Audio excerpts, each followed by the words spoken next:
नमस्कार. अस्सल मराठी किचनमध्ये तुमचं स्वागत आहे. तर आज आपण झटपट होणारा आणि चवीला अप्रतिम लागणारा पनीर टिक्का मसाला बनवणार आहोत. तुम्ही हे पनीर टिक्का मसाला पोळीबरोबर, फुलक्यासोबत, नानसोबत कशाबरोबरही खाऊ शकता. खूप छान लागतो आणि बनवायलासुद्धा फार सोपं आहे. चला तर मग व्हिडिओला सुरुवात करूया. पनीर टिक्का बनवण्यासाठी मी इथं 250 ग्रॅम पनीर घेतलेलं आहे. पनीर मी थोडंसं जाडसरच असं कापून घेतलेलं आहे. थोडेसे मोठे तुकडे करून असे चौकोनी आकारात तुकडे केलेले आहेत मी.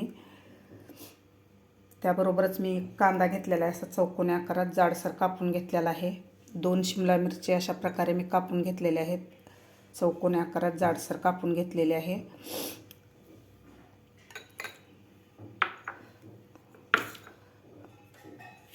तर मी इथे एक घेतलेला आहे मिक्सिंग बाउल घेतलेला आहे. त्यामध्ये घालायचं आपल्याला पनीर.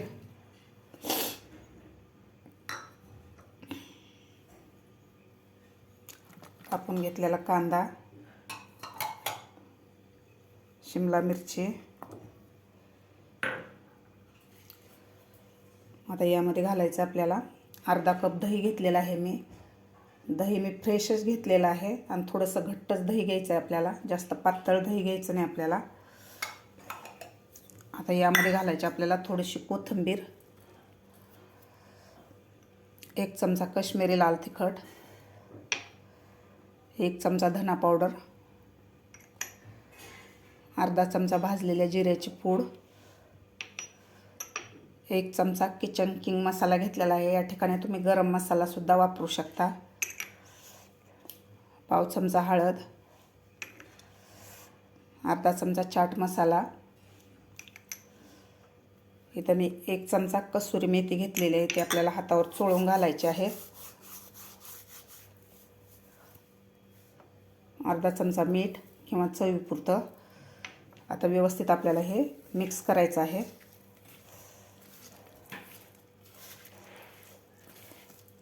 व्यवस्थित मिक्स करायचं आपल्याला. हे सगळा मसाला लागला पाहिजे, कांदा, शिमला मिरची आणि पनीरला. अशा प्रकारे पनीरला पूर्ण मसाला लावून घेतलेला आहे व्यवस्थित. आता आपल्याला 10 ते 15 मिनिट असंच मुरवत ठेवायचं आहे. तोपर्यंत आपल्याला एक टोमॅटोची पेस्ट बनवायची आहे. मी इथे एक मोठ्या साईजचा टोमॅटो घेतलेला आहे. तुम्ही छोटे असाल तर तुम्ही 2सुद्धा वापरू शकता. इथं 2 हिरव्या मिरच्या घेतलेल्या आहेत मी. अर्धा इंच आलं घेतलेलं आहे आणि 10 ते 12 लसणाच्या पाकळ्या घेतलेल्या आहेत. आता आपल्याला हे सगळ्याची एक पेस्ट करून घ्यायची आहे. मी इथे एक कढई ठेवलेली आहे. कढईमध्ये आपल्याला 2 चमचे तेल घालायचं आहे. 2 चमचे तेल घातलेलं आहे. आता यामध्येच आपल्याला 1 ते 1.5 चमचा साजूक तूप घालायचं आहे. म्हणजे आपली पनीरची भाजी खूप टेस्टी लागते तूप घातल्यामुळे. आता यामध्ये घालायचे आपल्याला अर्धा चमचा जिरे. जिरे व्यवस्थित आपल्याला फुलू द्यायचे आहेत. यामध्ये आपल्याला खडे मसाले किंवा दुसरे मसाले कोणतेही वापरायचे नाहीत. तर व्यवस्थित आपल्याला फुलू द्यायचे आहेत जिरे. आता यामध्ये घालायचे आपल्याला टोमॅटो, मिरची, आलं आणि लसणाची पेस्ट घालायची आहे.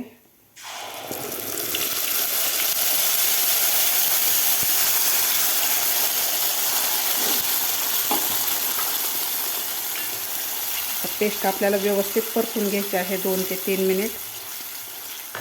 यामध्ये थोडंसं आपल्याला मीठ घालायचं आहे, म्हणजे टोमॅटोची पेस्ट लवकर परतल्या जाते. थोडंसं मीठ घालायचं आहे. 2 ते 3 मिनिट व्यवस्थित टोमॅटोची पेस्ट आपल्याला परतून घ्यायची आहे. गॅस आपल्याला मिडियमच ठेवायचा आहे.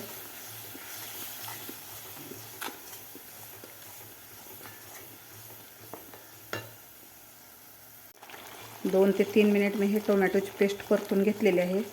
टोमॅटो आपण थोडंसं जास्तच घातलेलं आहे, कारण यामध्ये आपण कांदा घातलेला आहे. कांद्यामुळं आपली भाजी थोडीशी गोडसर होते.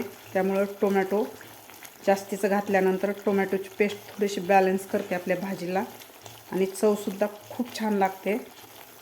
आता टोमॅटोची पेस्टसुद्धा व्यवस्थित परतून झालेली आहे. आता यामध्ये थोडीशी आपल्याला कोथिंबीर घालायची आहे. आता सुके मसाले घालायचे आहेत. पाव चमचा हळद, 1 चमचा काश्मीरी लाल तिखट, 1 चमचा धना पावडर आणि थोडंसं मीठ. आता व्यवस्थित आपल्याला आणखीन 1 ते 2 मिनिट हे मसाले घातल्यानंतर व्यवस्थित ही पेस्ट परतून घ्यायची आहे. नेहमी आपल्याला मटर पनीर किंवा पनीर मसाला खाऊन कंटाळा येतो, काहीतरी थोडंसं वेगळं आणि पटकन होणारं. आज आपण पनीर बनवणार आहोत. पनीर टिक्का मसाला ही चवीला सुद्धा अप्रतिम लागतं. व्यवस्थित परतून घ्यायचं आहे आपल्याला. मस्त आपली ग्रेव्ही परतून झालेली आहे. कलरसुद्धा असा मस्त आलेला आहे, तुम्ही बघू शकता. आता यामध्ये घालायचं आपल्याला हे मुरवत ठेवलेलं पनीर, कांदा आणि शिमला मिरची.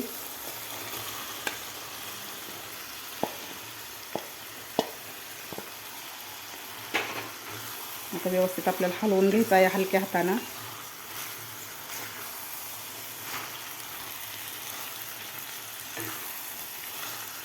एक मिनिटभर आपल्याला हे परतून घ्यायचं आहे खालच्या मसाल्यामध्ये पनीर.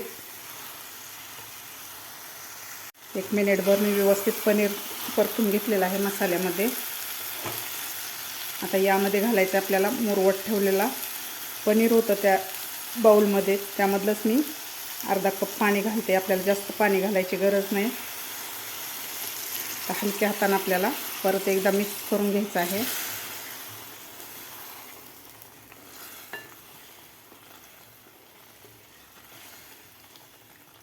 मस्त कलर आलेला आहे. आता आपल्याला यावर झाकण ठेवून 4 ते 5 मिनिट हे पनीर शिजवून घ्यायचं आहे. तर सर्व करून घेऊया आपण पनीर टिक्का मसाला. मस्त झालेला आहे, असा घमघमाट सुटलेला आहे. तुम्ही हे पनीर टिक्का मसाला पोळीबरोबर, नानसोबत, फुलक्याबरोबर कशासोबतही खाऊ शकता. खूप छान लागतो. तुम्ही सुद्धा अशा प्रकारे नक्की करून बघा. तुम्हाला माझी आजची रेसिपी कशी वाटली हे नक्की कमेंट करून सांगा. माझा व्हिडिओ आवडल्यास लाईक, शेअर आणि सबस्क्राईब करायला विसरू नका. भेटूया अशाच एका नवीन रेसिपीसोबत. तोपर्यंत मस्त खा आणि स्वस्त रहा.